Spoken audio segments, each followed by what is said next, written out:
দেখছেন হিন্দুত্ববাদী বিজেপি শুভেন্দু সন্ত্রাসী ক্ষমতায় আসার একদিনের মাথায় বুলডোজার দিয়ে গোশতের দোকানগুলোকে ভেঙে দিয়েছে, মসজিদের ভিতরে ঢোল তবলা বাজিয়েছে, সেজদারত মুসল্লির মাথায় পা দিয়েছে। আমরা তার তীব্র নিন্দা জানিয়েছি, প্রতিবাদ করেছি। আর আমি ব্যক্তিগতভাবে থ্রেট করেছি, যদি ওখানে মুসলিমরা নিরাপদ না থাকে, এখানে তোমাদের যারা তারা নিরাপত্তা পাবে না বাংলাদেশে। প্রিয় ভাইগণ, আমার এই বক্তব্যের একদিন পর ভারতের যত চ্যানেল, সব চ্যানেল আমার বিরুদ্ধে টকশো শুরু করছে আর প্রকাশ্যে থ্রেট করছে আমাকে হত্যা করবে।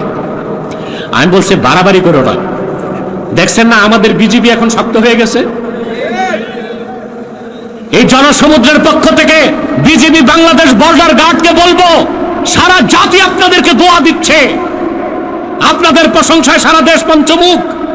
বিএসএফ এর সন্ত্রাসীদেরকে ভয় পাবেন না, যা পাবেন সমানে সব একাকার করে দিবেন।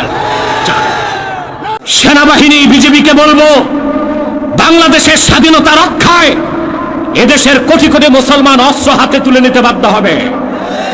অস্ত্র লাগবে না, লাঠি নিয়েও যদি বর্ডারের দিকে মার্চ করে মোদির ধুতি ঢিলা হয়ে যাবে, সব হরে রাম করতে করতে পালাবে। বাংলাদেশের ভূখণ্ডের প্রতি ইঞ্চি জায়গা সুরক্ষা দিবে সেনাবাহিনী, দিবে বর্ডার গার্ড, দিবে বাংলাদেশের মুসলমান। আমাদের দেশে তো সনাতনী হিন্দুরা আছে, মূর্তি পূজা করে না, আমরা কি বাধা দেই?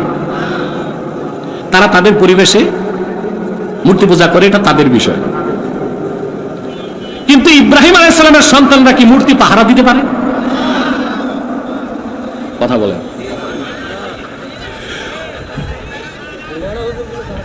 মূর্তি যারা বানাবে তাহারা পাহারা দিবে, সরকারকে তারা ট্যাক্স দেয়, সরকার পাহারা দিবে। কিন্তু আমার দেশে দেখলাম 24-এর 5ই আগস্টের পরে পীর মৌলবী মোল্লা সব যে মন্দির পাহারা দিছে। এটা কত নাম্বার বেদাত হয়েছে জানতে চাই? এটা তো বেদাত না, শিরক, শিরকে আকবার। ঠিক না? তো ঠিক মতো কইলা না।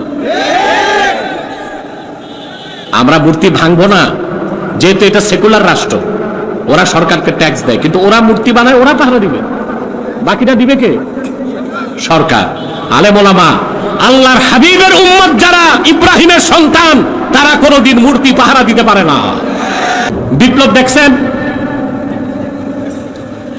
আপনারা, দেখছেন 24 সালের 5ই আগস্ট। এটা বিপ্লব না, এটা অভ্যুত্থান।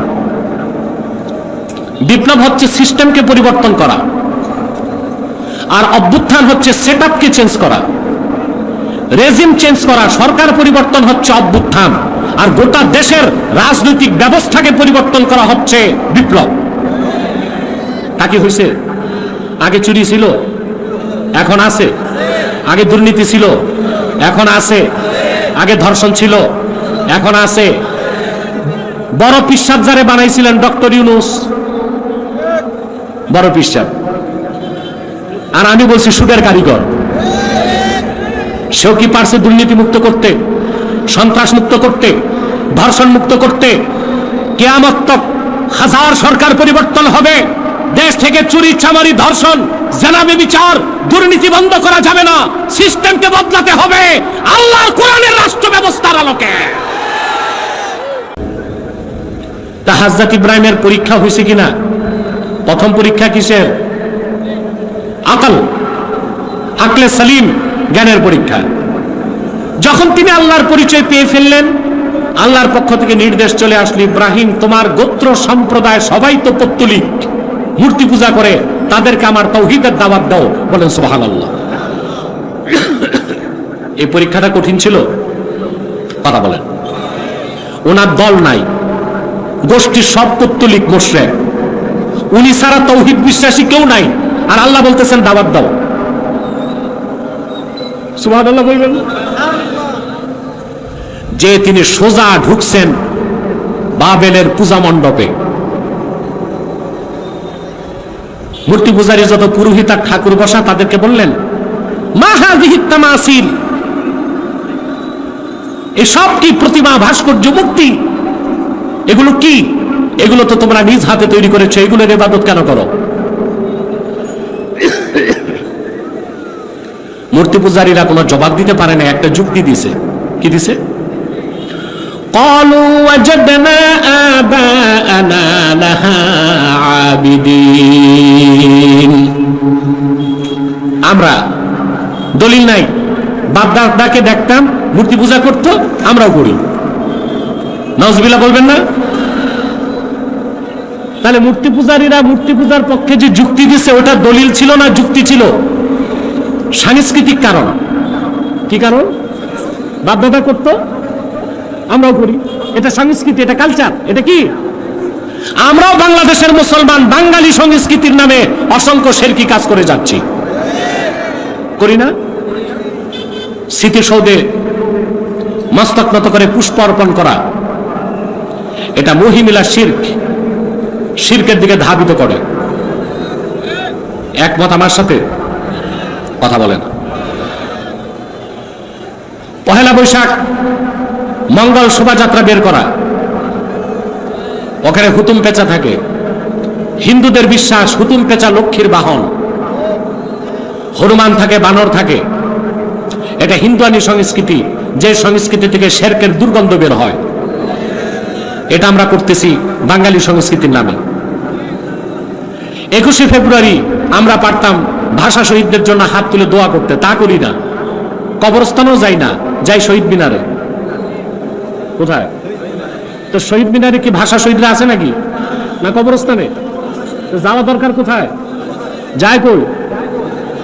তো ওইখানে যে কি করে ফুল দেয়, নগ্নপদে শ্রদ্ধা জানে, এটা হচ্ছে প্রস্তর পূজা। ঠিকটা তো ঠিক মতো বলো নাই সাতক্ষীরাবাসী? এই সব সেরেক আমরা করতেছি সংস্কৃতির দোহাই দিয়া। কিসের দোহাই দিয়ে? ওরা ইব্রাহিম আলাইহিস সালামের যুগের লোকেরাও সেরেক করতো, কি দোহাই দিয়া? সাংস্কৃতিক দোহাই দিয়া। হযরত ইব্রাহিম তখন বিপ্লবের ডাক দিলেন, সুবহানাল্লাহ বলেন। বিপ্লব দেখছেন? আপনারা দেখছেন 24 সালের 5ই আগস্ট। এটা বিপ্লব না, এটা অভ্যুত্থান। বিপ্লব হচ্ছে সিস্টেমকে পরিবর্তন করা, আর অভ্যুত্থান হচ্ছে সেটআপকে চেঞ্জ করা, রেজিম চেঞ্জ করা। সরকার পরিবর্তন হচ্ছে অভ্যুত্থান, আর গোটা দেশের রাজনৈতিক ব্যবস্থাকে পরিবর্তন করা হচ্ছে বিপ্লব। তা কি হয়েছে? আগে চুরি ছিল, এখন আছে। আগে দুর্নীতি ছিল, এখন আছে। আগে ধর্ষণ ছিল, এখন আছে। বড় পিশাব যারে বানাইছিলেন ডক্টর ইউনূস, বড় পিশাব। আর আমি বলছি সুদের কারিগর। সেও কি পারছে দুর্নীতি মুক্ত করতে, সন্ত্রাস মুক্ত করতে, ধর্ষণ মুক্ত করতে? কিয়ামত তক হাজার সরকার পরিবর্তন হবে, দেশ থেকে চুরি, চামারি, ধর্ষণ, জেনা, ব্যভিচার, দুর্নীতি বন্ধ করা যাবে না। সিস্টেমকে বদলাতে হবে আল্লাহর কোরআনের রাষ্ট্র ব্যবস্থার আলোকে। প্রিয় বন্ধুগণ, এই পৃথিবীতে আল্লাহর তাওহীদের পক্ষে প্রথম বিপ্লবের ডাক দিয়েছেন ইব্রাহিম খলিলুল্লাহ। একা মানুষ, বংশের সব মূর্তি পূজারী, তিনি একা। লোক নাই, জনবল নাই, লাঠি নাই, অস্ত্র নাই, কিচ্ছু নাই। তিনি বিপ্লবের ডাক দিয়ে দিলেন। কিভাবে? তিনি বললেন, তাল্লাহি লাআকিদান্না আসনামাকুম বা'দা আন তুওয়াল্লু মুদবিরিন। হযরত ইব্রাহিম বিপ্লবের ডাক দিয়ে দিলেন। তিনি বললেন, আল্লাহর কসম, পত্তলিকেরা, মূর্তি পূজারীরা, আল্লাহর কসম করে বলছি, অযৌক্তিক এই ধরনের মূর্তি পূজা যদি না ছাড়ো, হাতে বানানো খোদাগুলির ইবাদত না ছাড়ো, আমি তাদের ব্যাপারে চূড়ান্ত সিদ্ধান্ত গ্রহণ করব। তোমরা বাড়ি যাবার সাথে সাথে বাড়ি যাবা। তাই ইব্রাহিম আলাইহিস সালামের কাজটা ছিল কি? আন্ডারগ্রাউন্ড ওয়ার্ক না সরাসরি? এটা বিপ্লব। এটা কি? এটা কি? তাহলে আমি আজকে বলে গেলাম, এটা ডায়েরিতে লিখে রাখবেন। পৃথিবীতে প্রথম বিপ্লবের ডাক কে দিয়েছেন? রাজনৈতিক ডাক না, তাওহীদের পক্ষে? সুবহানাল্লাহ বলবেন না? ওরা সব বাড়ি গেল, বড় একটা কুঠার হাতে নিয়ে তিনি সব মূর্তি ভাঙ্গা শুরু করলেন। নাক কান সব সমান করে দিয়েছেন, ভেঙ্গে টুকরা টুকরা করে দিয়েছেন। কিরকম করছে আল্লাহ তাও সূরা আম্বিয়াতে বলে দিয়েছেন, فَجَعَلَهُمْ جُذَاذًا إِلَّا كَبِيرًا لَهُمْ لَعَلَّهُمْ إِلَيْهِ يَرْجِعُونَ। তিনি বললেন, আল্লাহ পাক বলেন, ইব্রাহিম মূর্তিগুলোকে ভেঙ্গে টুকরা টুকরা করে জুজাজা চূর্ণ বিচূর্ণ করে দিল, একটা বড় মূর্তিকে রেখে দিল, যেন ভাঙছেকে প্রশ্ন করতে মূর্তি পূজারীরা তাদের বড় ঠাকুরের কাছে যাইতে পারে। সব মূর্তি ভেঙ্গে সমান। এখানে একটা শিক্ষা নিব আমরা, বলবো আমাদের দেশে তো সনাতনী হিন্দুরা আছে, মূর্তি পূজা করে না? আমরা কি বাধা দেই? তারা তাদের পরিবেশে মূর্তি পূজা করে, এটা তাদের বিষয়। কিন্তু ইব্রাহিম আলাইহিস সালামের সন্তানরা কি মূর্তি পাহারা দিতে পারে? কথা বলেন।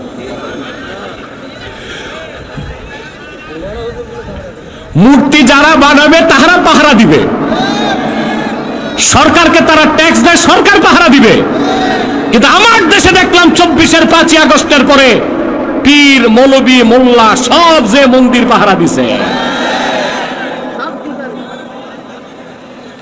এটা কত নাম্বার বেদাত হয়েছে জানতে চাই? এটা তো বেদাত না, শিরক, শিরকে আকবার। ঠিক না? তো ঠিক মতো কইলা না। আমরা মূর্তি ভাঙবো না, যেহেতু এটা সেকুলার রাষ্ট্র, ওরা সরকারকে ট্যাক্স দেয়, কিন্তু ওরা মূর্তি বানায়, ওরা পাহারা দিবে। বাকিটা দিবে কে? সরকার।